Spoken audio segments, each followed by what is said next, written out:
श्री शिवाय नमस्तुभ्यम। हर हर महादेव। दोस्तों, आप सभी लोग जानते हैं कि 6 अगस्त 2026 यानी गुरुवार को पड़ रही है श्रावण महीने की अष्टमी तिथि।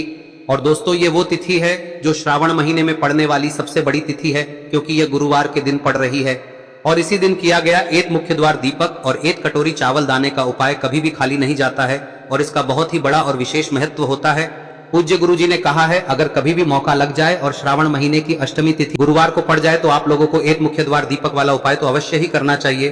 और इन दोनों का संयोग बहुत ही कम आता है। और दोस्तों, पूज्य गुरु जी ने अपनी शिव महापुराण की कथा में बताया है, इस दिन आपको एक दीपक वाला उपाय तो अवश्य ही करना चाहिए, क्योंकि ऐसा दिन पूरे साल में सिर्फ एक ही बार आता है। और दोस्तों, आप सभी लोग जानते हो कि श्रावण गुरुवार अष्टमी का अगर सबसे बड़ा कोई उपाय है तो वो एक मुख्य द्वार दीपक वाला उपाय है। तो दोस्तों, इस गुरुवार के दिन आप लोगों को इस एक मुख्य द्वार दीपक वाले उपाय को जरूर करना है। बहुत सारे लोग होंगे जिन लोगों ने इस उपाय को न किया हो, मतलब पूरा साल निकल गया और उन्होंने किसी भी दिन इस मुख्य द्वार दीपक वाले उपाय को न किया हो। पर दोस्तों, आपके पास एक आखिरी मौका बचा हुआ है, जो कि 6 अगस्त के दिन है। तो इस दिन आप लोगों को इस वाले उपाय को जरूर कर लेना है। भले ही आपने पूरे साल भर इस उपाय को ना किया हो, पर अगर आपने इस श्रावण महीने में पड़ने वाली अष्टमी के दिन अगर इस वाले उपाय को कर लिया तो आपको इस उपाय को करने का वो फल मिलेगा जिसकी आपने कभी कल्पना भी नहीं करी होगी। इसीलिए आप लोग इस वाले उपाय को एक बार जरूर कर लेना, ताकि आप लोगों के हाथ से यह मौका ना जा सके और आपको इस उपाय को करने का फल मिल सके। दोस्तों, यह उपाय पंडित जी ने अपनी अभी की ही शिव महापुराण की कथा में बताया है, जिस उपाय को आज हम आपको बहुत अच्छे से समझाने वाले हैं। इस वीडियो को देखने के बाद इस उपाय को समझने के लिए आपको कोई और वीडियो को देखने की जरूरत नहीं पड़ेगी। तो चलिए दोस्तों, उपाय को शुरू करते हैं। देखिए, यह इस श्रावण महीने के गुरुवार के दिन यह इतना खास होता है, इतना महत्वपूर्ण होता है। देखा गया है कभी कभी बड़े बड़े पूजा पाठ अनुष्ठान से जो मनोकामना पूर्ण नहीं होते, वो इस श्रावण महीने के अष्टमी के दिन एक छोटे से उपाय करने से ही आपकी मनोकामना पूर्ण हो जाती है। और बहुत सारे लोगों ने इस उपाय को किया भी है और उनको इस उपाय को करने का फल भी जरूर मिला है। अगर आप लोग भी इस उपाय को गुरुवार अष्टमी के दिन करना चाहते हैं तो आप इस उपाय को पहले अच्छे से समझ लेना, सुन लेना, उसके बाद करना। आपको इस उपाय का फल जरूर मिलेगा। और इस उपाय को कर लेने से आपके घर में चाहे किसी भी प्रकार की दुख और समस्या क्यों ना चल रही हो, आपको उसका कारण भी नहीं पता है कि भाई यह समस्या किस कारण से चल रही है, उसका कुछ भी कारण हो सकता है, जैसे पितृदोष हो सकता है या किसी भी तरह का मंगल दोष भी हो सकता है। तो इस दिन आप लोगों को यह वाला उपाय कर लेना है। यह एक ऐसा उपाय है जिस उपाय को अगर किसी विशेष दिन पर किया जाए तो भाई उस विशेष दिन का जो है वह तो हमें मिलता ही मिलता है। पर हमने उस दिन पर इस उपाय को किया है तो हमें उससे भी बड़ा फल मिलता है, और फल बहुत जल्दी मिलता है, क्योंकि आप इस उपाय को बहुत ही बड़े और विशेष दिन पर कर रहे हो। तो चलिए अब उपाय के बारे में बात करते हैं, लेकिन उससे पहले आप लोगों को यह जानना आवश्यक है कि आखिर यह उपाय किस समय करना है, किसको करना है और कैसे करना है। तो चलिए हम आगे आपको वीडियो में एक एक करके बता देते हैं। लेकिन उससे पहले अगर आप लोग हमारे चैनल पर नए हैं तो हमारे चैनल को सब्सक्राइब कर लेना और इस वीडियो को लाइक करके कमेंट बॉक्स में श्री शिवाय नमस्तुभ्यम ओम नमः शिवाय जरूर टाइप कर देना। और अपने फायदे के लिए, गरीबी दूर करने के लिए इस वीडियो को पूरा देखकर जाना, तभी आपको लाभ की प्राप्ति होगी।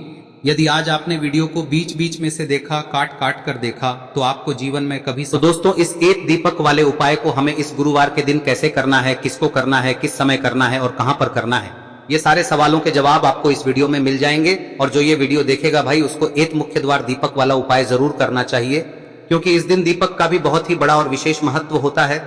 और जब बात आ जाए एक मुख्य द्वार दीपक की, तो ये सोने पे सुहागा वाली बात हो जाती है और ये एक बहुत ही बड़ा उपाय हो जाता है इस श्रावण गुरुवार अष्टमी तिथि का। अब हम समझते हैं इस वाले उपाय को हमें करना किस समय है, इस दीपक वाले उपाय को हमें इस सावन गुरुवार के दिन करना किस समय है। तो देखिए, इस उपाय को करने का जो समय है वह सुबह का समय है और शाम का समय भी है। अब देखिए, यहाँ पर हम मुख्य रूप से सुबह का समय नहीं बोलेंगे, क्योंकि 6 अगस्त श्रावण गुरुवार अष्टमी का दिन है और इस दिन प्रदोष काल के समय का बहुत महत्व होता है। बाकी अगर सुबह के समय भी करेंगे तो भी अच्छा होगा, उसमें कोई भी दिक्कत वाली बात नहीं है। तो चलिए जानते हैं इस विशेष उपाय के बारे में। लेकिन उससे पहले एक प्रार्थना, अगर आप इस चैनल पर नए हैं तो आप इस वीडियो को लाइक करें, चैनल को सब्सक्राइब करें और कमेंट बॉक्स में आप अपनी राशि या अपना नाम जरूर डाल दें, क्योंकि हम राशि से जुड़ा भाग्य भी बताते हैं और भाग्य में चल रही परेशानियों को दूर करने के लिए वह आसान से आसान उपाय भी बताते हैं। तो चलिए अब हम अपने सबसे पहले उपाय की बात कर लेते हैं। देखिए, श्रावण मास के दिनों में विशेषकर भगवान शिव और माता पार्वती और विष्णु भगवान का पूजन किया जाता है। अब साथ ही साथ गुरुवार अष्टमी का दिन भी पड़ गया है, तो ऐसा समझ लीजिए आपके जीवन में धन भी आएगा, सुख भी आएगा, धन बढ़ेगा भी, और साथ ही साथ आपके जीवन के सारे संकटों को भगवान शिव जी दूर कर देंगे। तो चलिए सबसे पहले बात कर लेते हैं सबसे पहले उपाय की, जो कि गुरुवार वाले दिन आपको विशेष कर करना है। और इस उपाय को करने से आपकी कोई भी ऐसी इच्छा, कोई भी विश जो अभी तक अधूरी है, पूरी नहीं हो रही है, तो आपकी बड़ी से बड़ी विश और मनोकामना भी पूरी हो जाती है जब आप श्रावण गुरुवार अष्टमी वाले दिन इस पहले उपाय को कर लेते हैं। देखिए, आप सभी जानते हैं कि श्री हरि विष्णु जो है उन्हें तुलसी दल सबसे प्रिय है। बिना तुलसी माता के श्री हरि विष्णु अधूरे हैं और बिना तुलसी पत्तों के श्री हरि विष्णु का भोग अधूरा है। अब श्री हरि विष्णु को प्रसन्न करके आप अपनी किसी भी मनोकामना को पूरा कर सकते हैं, क्योंकि श्री हरि विष्णु प्रसन्न हो गए तो आपकी कोई भी विश और इच्छा मनोकामना अधूरी नहीं रहेंगी। तो आपको तुलसी के 5 पत्ते लेने हैं। अब ये 5 तुलसी के पत्ते जो आपने लिए हैं, ये 5 तुलसी के पत्ते आपको श्री हरि विष्णु को अर्पित करने हैं। अपने घर के मंदिर में ही ठीक है, ऐसा आपको करना है। आपके घर में श्री हरि विष्णु की कोई मूर्ति है, प्रतिमा है, वहां पर यह 5 तुलसी के पत्ते आप रखें और साथ ही साथ एक देसी घी का दीपक गोल बाती का आपको लगाना है और ओम नमो भगवते वासुदेवाय नमः इस मंत्र का आपको 11 बार जप करना है।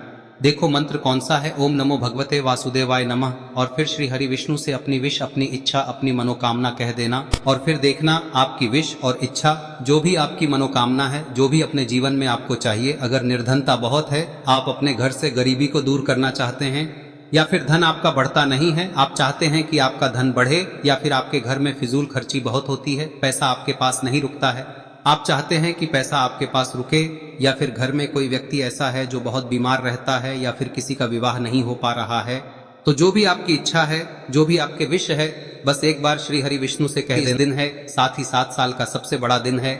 यह दिन इतना उत्तम है कि जो आप श्री हरि विष्णु से मांग लेंगे, जो उनसे कह देंगे, वह आपकी विश, आपकी मनोकामना को बहुत जल्दी पूरा कर देंगे। तो यह पहला उपाय है। चलिए बात करते हैं दूसरे उपाय की।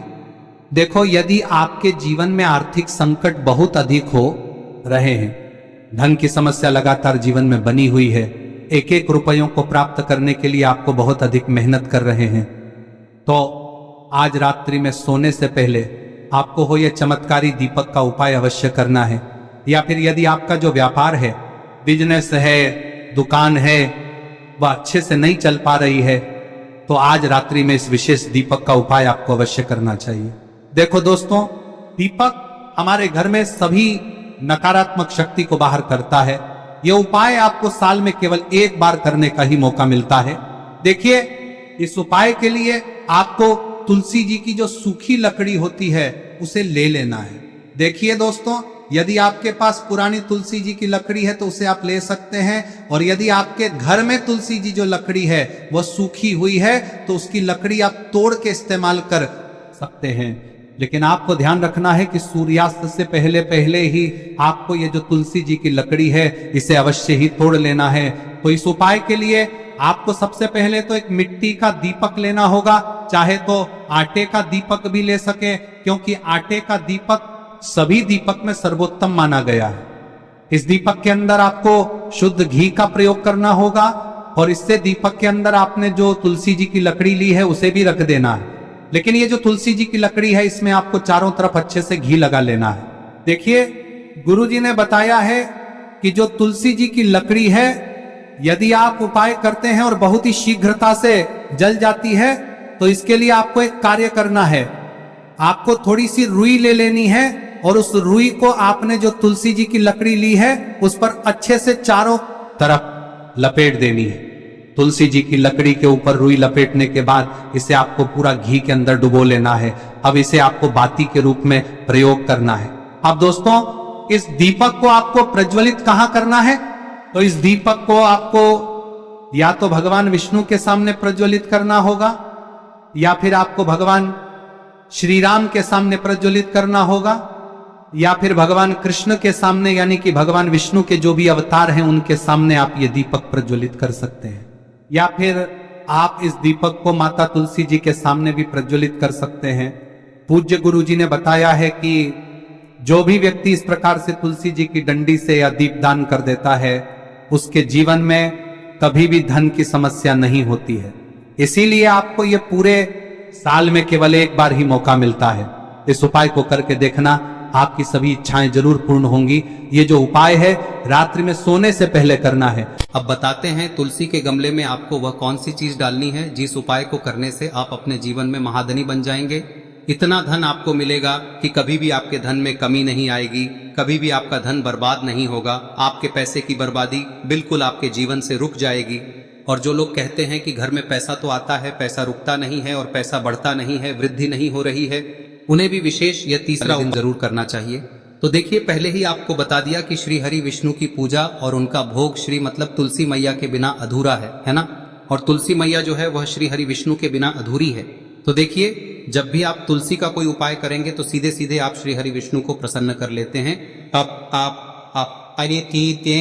अब व्यक्ति को, यानी जो भी व्यक्ति है, किस व्यक्ति को कितना धन देना है, यह श्री हरि विष्णु के हाथ में होता है। धन देने का काम माँ लक्ष्मी करती है, जो कि माँ तुलसी का ही एक रूप है। माँ तुलसी जो है यह माता लक्ष्मी का ही स्वरूप है ना। तो आपको करना क्या है, आपको लेनी है यहाँ पर हल्दी पिसी हुई, जो कि श्री हरि विष्णु से जुड़ी हुई है, आपके गुरु गृह से जुड़ी हुई है, आपकी कुंडली में गुरु को मजबूत करती है, सुख सौभाग्य को खींचने का काम करती है, धन को बढ़ाने का काम करती है। तो एक चुटकी पिसी हुई हल्दी आपको लेनी है और यह पिसी हुई सूखी हल्दी ही आपको अपने गमले में, तुलसी का पौधा जिस गमले में लगा है उसमें अच्छे से इस हल्दी को डालना है, ठीक है ना। और ओम नमो भगवते वासुदेवाय नमः इस मंत्र का जाप करना है। कितनी बार? कम से कम 11 बार जाप करना है। ओम नमो भगवते वासुदेवाय नमः इस मंत्र का जाप करते रहना है और हल्के हल्के से तुलसी के पौधे में आपको पूरे गमले में पीसी हुई हल्दी का छिड़काव करना है। तो देखिए, जो व्यक्ति लेता है, ऐसा समझ लीजिए अपने जीवन से नहीं आने वाली 7 पीढ़ियों के जीवन से निर्धनता और गरीबी को दूर कर देता है। क्योंकि हल्दी जो है ना, यह साधारण नहीं है। हल्दी इतनी उत्तम होती है कि रातों रात आपके जीवन में चमत्कार करती है। आपने देखा होगा कि कोई भी शादी होती है, विवाह होता है ना, कोई भी ऐसा शुभ काम हम करते हैं उसमें हल्दी जरूर लेते हैं। गृह प्रवेश जब हम करते हैं तो हल्दी के स्वास्तिक का निर्माण करते हैं। कोई भी अच्छा काम करने जा रहे हैं, हल्दी उसमें लेते हैं और हल्दी जो है ये आपके गुरु ग्रह को मजबूत कर देती है। अगर कुंडली में गुरु कहीं ना कहीं मजबूत है तो इससे उत्तम का मिलेगा नहीं। बहुत ही उत्तम उपाय है, तुलसी के गमले में एक चुटकी पीसी हुई हल्दी डालना है, तो यह बहुत ही उत्तम उपाय है। इस उपाय को आप जरूर, साल का सबसे बड़ा यह दिन है, तो इस उपाय को करने से श्री हरि विष्णु और महादेव आपसे न केवल प्रसन्न होते हैं, पाप होते हैं, आपसे इतना प्रसन्न हो जाते हैं कि जीवन में कभी आपके गरीबी और निर्धनता को नहीं आने देते हैं। तो चलिए अब बात कर लेते हैं अपने तीसरे उपाय की, जो कि मुख्य द्वार से जुड़ा हुआ है और यह उपाय है स्थिर लक्ष्मी के वास के लिए। ऐसा पैसा आपके घर में आएगा जो आपके घर में ही रुकेगा। ऐसा पैसा कभी आपके घर में नहीं आएगा जो आपके घर से जाएगा और विशेषकर फिजूल खर्ची में जाएगा। अब आधे से ज्यादा लोगों की यही समस्या होती है कि घर में पैसा तो आता है लेकिन बहुत जल्दी घर से चला जाता है या फिर फिजूल खर्ची में चला जाता है। तो धन की बर्बादी जिन लोगों के घर में हो रही है उन्हें विशेषकर यह तीसरा उपाय करना है, या जिन लोगों के पास बिल्कुल पैसा आना बंद हो गया है, सर पर लगातार कर्जा बढ़ रहा है, उन्हें भी यह विशेष तीसरा उपाय करना है। तो देखिए, आपको फिर से क्या लेना है, हल्दी लेनी है पीसी हुई, जो कि श्री हरि विष्णु से ही जुड़ी हुई है ना। पीसी हुई हल्दी लेनी है और थोड़ा सा पानी डालकर उसका गाढ़ा गाढ़ा आपको पेस्ट बना लेना है। अब इसी हल्दी से आपको अपने घर में स्वास्तिक बनाने हैं। कितने स्वास्तिक? एक स्वास्तिक आपको बनाना है अपनी तिजोरी पर, जिसमें आप पैसा रखते हैं, चाहे तो आप संदूक में रखते हैं, अलमारी में रखते हैं, जिस चीज में भी पैसा रखते हैं, बस वहां पर हल्दी से एक स्वास्तिक बनाना है। दूसरा स्वस्तिक आपको कहाँ बनाना है? अपने घर के मंदिर में, है ना। और 2 स्वस्तिक आपको बनाने हैं अपने घर के मुख्य द्वार पर बाहर की तरफ। हल्दी से 4 स्वास्तिक आपको बनाने हैं। 2 स्वास्तिक मुख्य द्वार पर बाहर की तरफ, एक तिजोरी पर, है ना, और एक अपने घर के मंदिर में। बस यह उपाय आप लिया तो देखिए, जो धन की तिजोरी है उसमें पैसा भरा रहेगा। कभी भी धन की तिजोरी धन से खाली नहीं होगी, क्योंकि जहां पर हल्दी का स्वस्तिक एक होता है वहां कभी धन की कमी नहीं होती है। हमेशा वहां पर धन की देवी माता लक्ष्मी वास करती हैं, क्योंकि हल्दी किससे जुड़ी हुई है? श्री हरि विष्णु से। और माँ लक्ष्मी कहाँ होती है? जहाँ श्री हरि विष्णु वास करते हैं। अब बात करें कि आपके घर का मंदिर जो है उसमें अगर आप एक स्वास्तिक बनाते हैं तो आपके घर से ऊर्जा जो है, पूरे में ऊर्जा फैलती है ना। तो आपके घर में पॉजिटिव एनर्जी बढ़ती है, सकारात्मक ऊर्जा बढ़ाती है। जब आप अपने घर के मंदिर में हल्दी का स्वस्तिक बनाते हैं, आपके घर से बुरी शक्तियां, नेगेटिव एनर्जी जैसी चीजें बिल्कुल आपके घर में नहीं रुकती है। मुख्य द्वार तो इतना उत्तम होता है कि मुख्य द्वार से ही माँ लक्ष्मी की नजर सबसे पहले आपके मुख्य द्वार पर ही पड़ती है। और मुख्य द्वार पर अगर आपने हल्दी के स्वस्तिक बना दिए तो माँ लक्ष्मी देखते ही प्रसन्न हो जाती है, क्योंकि यह श्री हरि विष्णु से जुड़ी हुई है ना। और हल्दी के स्वास्तिक जहां पर जो व्यक्ति अपने घर के मुख्य द्वार पर बनाते हैं, ऐसा समझ लीजिए माँ लक्ष्मी उनके घर में वास करती ही करती है और कभी भी ऐसे घर को फिर छोड़कर नहीं जाती है। स्थिर लक्ष्मी का वास आपके घर में होगा। यह हल्दी के स्वास्थ्य दिन बहुत ही उत्तम है। साथ ही साथ कोशिश करें कि इस दिन गाय माता को हरी घास अवश्य खिलाएं। अगर आपको हमारी ये वीडियो पसंद आई हो तो हमारे इस वीडियो को लाइक करें, चैनल को सब्सक्राइब करें, कमेंट बॉक्स में लिखे हर हर महादेव, जय मां लक्ष्मी। अब बात करते हैं अगले उपाय की। हम सभी के घरों में माता तुलसी का पौधा अवश्य ही होता है। तो देखिए, हमें तुलसी जी के पौधे से सबसे पहले तो 3 पत्ते तोड़ने। देखो, एकादशी वाले दिन आपको तुलसी के पत्ते नहीं तोड़ने। तो देखिए, तुलसी जी के आपको 3 पत्ते तोड़ने लेने हैं। और इन तुलसी जी के पत्तों को तोड़ने के बाद आपको 1 चुटकी हल्दी भी अपने साथ में लेनी है। हल्दी के अंदर आपको जल मिलाकर के पेस्ट के रूप में तैयार करना है। और इसी के साथ में आपको एक दीपक भी लेना होगा। दीपक आप मिट्टी का भी ले सकते हैं, आटे का भी ले सकते हैं। और इस दीपक में आपको शुद्ध घी डाल के इसमें आपको लंबी रुई की बाती का प्रयोग करना है। देखिए दोस्तों, आपके पास 3 तुलसी जी के पत्ते हैं। तो पहला जो तुलसी जी का पत्ता है उस पर आपको सबसे पहले तो जो आपने हल्दी ली है उसकी एक बिंदी लगानी है। और पहला जो तुलसी जी का पत्ता है आपके घर में, भगवान विष्णु का चाहे कोई सा भी स्वरूप हो, चाहे लड्डू गोपाल जी का स्वरूप हो, या फिर भगवान कृष्ण की आपके मंदिर में प्रतिमा हो, या फिर भगवान श्री राम की प्रतिमाएं, उनके सामने आपको पहला तुलसी जी का पत्ता अर्पित करना है। अब देखिए दोस्तों, आपके पास जो 2 तुलसी जी के पत्ते हैं और आपके पास जो एक दीपक है, इन्हें आपको लेकर के पहुंचना है। अपने ही घर में तुलसी जी के पौधे के पास में देखिए, सबसे पहले तो आपके पास जो 2 तुलसी जी के पत्ते हैं उन पर भी आपको हल्दी की एक बिंदी लगानी है। और उन दोनों ही तुलसी जी के पत्तों को आपको अपने घर में तुलसी जी के पौधे के वहां पर ही अर्पित कर देने हैं। और इस प्रकार से यह दोनों पत्ते भी तुलसी जी के पौधे के पास में अर्पित करने के बाद अंत में जो आपके पास एक लंबी बाती का दीपक है, इसे आपको तुलसी जी के पौधे के पास में ही प्रज्वलित कर देना है। जो भी व्यक्ति अपने ही घर पर इस प्रकार से तुलसी जी के 3 पत्तों का ये उपाय कर लेता है तो उसका परिवार हमेशा खुश रहता है। उसके परिवार में कभी भी कोई भी संकट उत्पन्न नहीं होता है। और यदि आपके घर में जो भी ग्रह क्लेश है वह भी समाप्त होते हैं। तो इस प्रकार से ये सुंदर सा उपाय करना है। अब बात करते हैं अगले उपाय की। देखो, यदि आपके जीवन में आर्थिक संकट बहुत अधिक हो रहे हैं, धन की समस्या लगातार जीवन में बनी हुई है, एक रुपयों को प्राप्त करने के लिए आपको बहुत अधिक मेहनत कर रहे हैं, तो आज रात्रि में सोने से पहले आपको हो यह चमत्कारी दीपक का उपाय अवश्य करना है। या फिर यदि आपका जो व्यापार है, बिजनेस है, दुकान है, वह अच्छे से नहीं चल पा रही है, तो आज रात्रि में इस विशेष दीपक का उपाय आपको अवश्य करना चाहिए। देखो दोस्तों, दीपक हमारे घर में सभी नकारात्मक शक्ति को बाहर करता है।